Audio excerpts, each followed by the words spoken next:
ठीक है। आज मैं आप लोगों को बताता हूँ, सबसे पहला टॉपिक है आज हमारा, आज जिसके बारे में हम डिस्कस करेंगे, refraction through the glass prism. आज का जो हमारा टॉपिक है, refraction through the glass prism.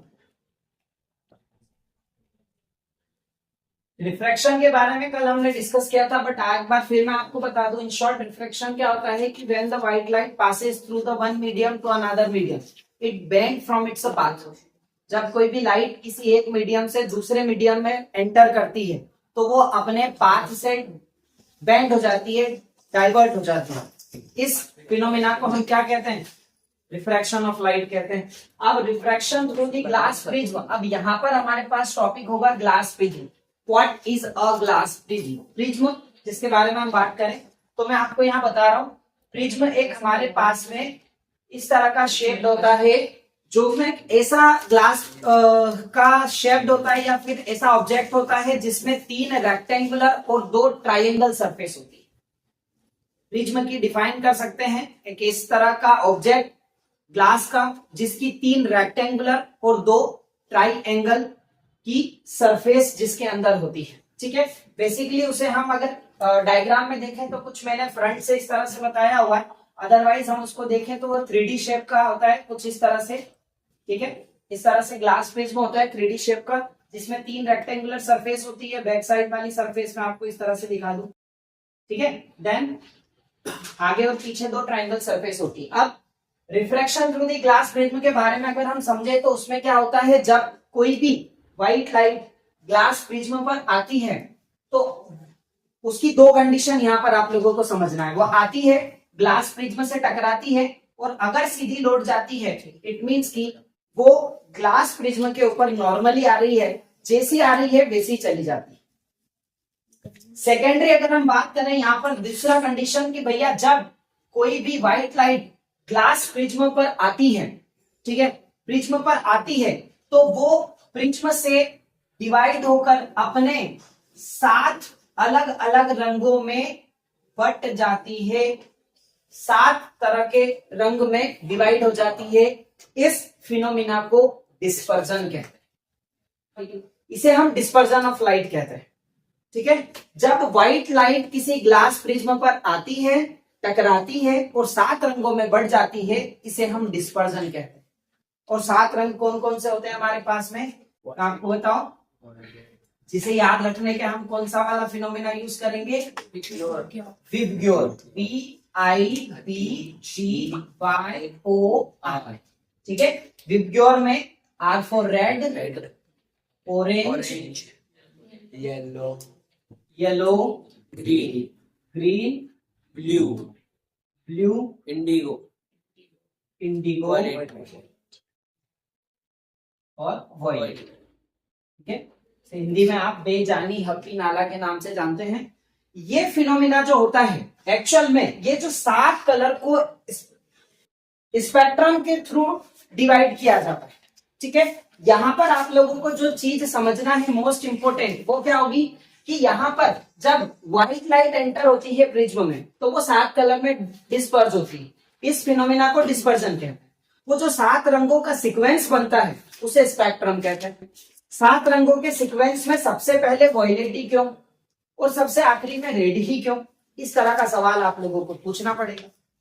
इसका कारण मैं आपको बता दूं, लाल कलर जो होता है रेड, जो रेड कलर की वेवलेंथ होती है वो हाईएस्ट होती है, सबसे ज्यादा, जिससे कि उसका स्पेक्ट्रम सबसे कम होता है।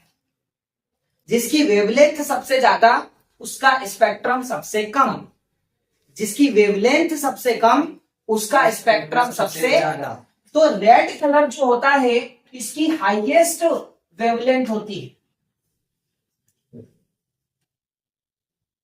ठीक है, हाईएस्ट होती है, जिससे इसका स्पेक्ट्रम क्या होता है? कम होता है। और वॉयलेट जो होता है इसकी फ्रीक्वेंसी सबसे ज्यादा होती है, फ्रीक्वेंसी। ठीक है, तो इसका जो स्पेक्ट्रम, इसकी वेवलेंथ क्या हो जाएगी? सबसे कम हो जाएगी। तो इस कारण से रेड कलर जो होता है वो बहुत ज्यादा स्पेक्ट्रम नहीं होता और सबसे कम बैंड होने वाला जो कलर होता है वो क्या होता है, रेड कलर होता है, वो रेड कलर होता है। सबसे कम जो बैंड होता है, उसके अलावा जो सबसे ज्यादा बैंड होने वाला कलर होता है वो कौन सा होता है, वॉयलेट। ठीक है, इस कारण से यहां से आप लोगों की बोर्ड एग्जाम में जो क्वेश्चंस बनते हैं, मैं उन क्वेश्चंस के बारे में, उन क्वेश्चंस पे फोकस करता हूं। स्पेशली सबसे पहला क्वेश्चन बनता है भैया कि व्हाई स्काई अपीयर्स ब्लू। ये सबसे पहला question, why sky appears blue. ठीक है, ये मार्कर में व्हाई स्काई अपीयर्स ब्लू, क्यों इस जो स्काई अपीयर्स ब्लू मतलब आसमान नीला क्यों दिखाई देता है। यहां पर मेरा आप लोगों से एक सवाल होना चाहिए कि भैया सबसे ज्यादा जो स्पेक्ट्रम जिस रेस का होता है या जिस कलर का होता है वो होता है वॉयलेट, इसे बैंगनी कहा जाता है। तो फिर हमें हमारा आसमान एक्चुअल में बैंगनी क्यों नहीं दिखाई देता। यहाँ पर कहते हैं कि ब्लू कलर का ही क्यों दिखाई देता है, आसमान नीला क्यों दिखाई देता है, इसके पीछे का क्या कारण है। ठीक है, एक्चुअल में तो यहाँ एटमॉस्फेरिक रिफ्लेक्शन नहीं आएगा, इसमें आएगा due to the dispersion of light. Actual में इसका जो आप लोगों को मैं जवाब दूं कि आसमान नीला क्यों दिखाई देता है, तो यहां पर सबसे बड़ी बात यह आएगी कि अवर eyes, a human eyes is sensitive for the blue colour. नीले कलर के लिए हमारी आंखें बहुत सेंसिटिव होती है, तो नीले कलर को वो बहुत दूर से भी देख सकती हैं और बहुत ज्यादा फैलता हुआ भी देख सकती है, बहुत जल्दी दिख जाता है नीला कलर। नीला कलर जो होता है वो बहुत ज्यादा अट्रैक्ट करता है, दिखता है दूर हर जगह पर, जल्दी दिख जाता है। इस कारण से तो हमारी आंखें जो होती हैं नीले कलर के लिए क्या होती है, सेंसिटिव होती है। ठीक है, लेकिन सबसे ज्यादा जो फैलने वाला कलर होता है वो वॉयलेट होता है, सबसे ज्यादा फैलने वाला कलर। तो सर फिर आसमान हमको वॉयलेट क्यों नहीं दिखाई देता, स्काई? उसके पीछे का कारण है हमारे एटमॉस्फेयर में बहुत सारी गैसेस हैं और गैसेस के छोटे छोटे से पार्टिकल्स। गैसेस कौन सी, नाइट्रोजन।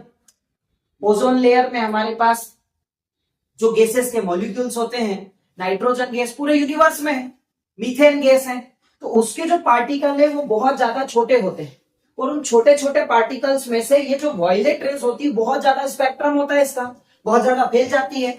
तो ये वो छोटे पार्टिकल्स इस वॉयलेट कलर को रोक नहीं पाते, एब्जॉर्ब नहीं कर पाते, जिससे ये क्या करती है, निकल जाती है। और ये निकलकर कहां जाती है, यूनिवर्स में चली जाती है। हमें कोई भी चीज दिखाई क्यों देती है, इसके पीछे का कारण ये है कि भैया जब लाइट की रे किसी ऑब्जेक्ट से टकराकर हमारी आंखों पर आएगी तो हमें कोई भी चीज दिखाई देगी। The reason behind is this, हमें कोई भी चीज दिखाई इसीलिए देगी। अगर मैं बोलूं आप लोग मेरे सामने सब गायब हो गए, मुझे कुछ भी नहीं दिखाई दे रहा है, तो क्या मैं झूठ बोल रहा हूं? क्यों नहीं बोल रहा हूं? क्योंकि लाइट जो है मेरी आंखों में नहीं पड़ रही, मैंने अपनी आंखें बंद कर ली, मुझे कोई दिखाई नहीं दे रहा है, तो गायब हो गया, आप सब गायब हो गए।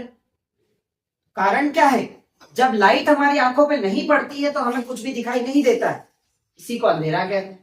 अंधेरे में हमें कुछ दिखाई नहीं देता क्योंकि अंधेरे में लाइट हमारी आंखों तक नहीं आती। कोई चीज दिखाई देने का कारण, the main reason behind is the reflection of light हमारी आंखों पे आती है। लेकिन यहां पर क्या होता है, जो वॉयलेट कलर होता है वो उन गैसेस के पार्टिकल से टकराता नहीं है और टकरा पार होकर निकल जाता है। लेकिन जो वॉयलेट कलर होता है, सॉरी ब्लू कलर जो होता है, ब्लू, इसकी भी वेवलेंथ जो होती है वो कम होती है, फ्रीक्वेंसी बहुत ज्यादा होती है, तो ये भी फैलता जरूर है, स्पेक्ट्रम इसका भी बहुत ज्यादा ही होता है। After the violet indigo blue ही आता है, तो ब्लू का भी होता है, लेकिन ब्लू कलर की जो रेस होती है उसके लिए हमारी आंखें सेंसिटिव होती है। तो जो गैसेस के पार्टिकल्स होते हैं वो इस ब्लू कलर को क्या करते हैं, एब्जॉर्ब करते हैं, टकराकर सीधे फैला देते हैं और हमारी आंखों तक भेजते हैं नीले कलर। तो वो नीला कलर टकराकर हमारी आंखों पे आता है, जिससे ही हमें क्या दिखाई देता है, आसमान नीला दिखाई देता है।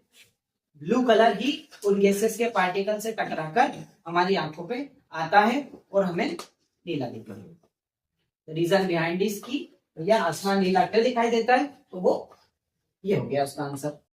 समझ आई बात? दूसरा, इसी के अंदर दूसरा क्वेश्चन है कि भैया all danger signals all danger signs are to be made by red color. Why?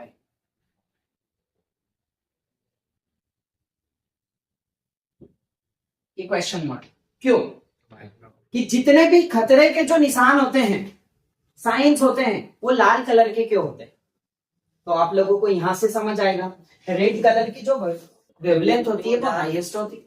Highest wavelength होने के कारण वो क्या करता है, बहुत ज्यादा फैलता नहीं है, उसका स्पेक्ट्रम ज्यादा नहीं होता, बैंड भी नहीं होता, जिससे ज्यादा नहीं फैलता है तो बहुत दूर से दिखाई दे जाता है। इस कारण से जो सारे के सारे डेंजर सिग्नल होते हैं वो लाल कलर के बनाए जाते हैं। ये हमारा दूसरा आंसर हो जाएगा। Danger signals are to be made by red colour. क्यों? क्योंकि लाल कलर जो होता है बहुत ज्यादा दूर से देखा जा सकता है, बहुत ज्यादा दूर से, क्योंकि वो बहुत ज्यादा स्पेक्ट्रम नहीं होता, उसका फैलता नहीं, इसीलिए दूर से चमक जाता है। लाल कलर खतरे का निशान, इसीलिए बोला जाता है। ठीक है, ये हमारे पास में दो रीजन इसके पीछे आते हैं स्पेक्ट्रम के, ब्लू वाला, स्काई ब्लू वाला और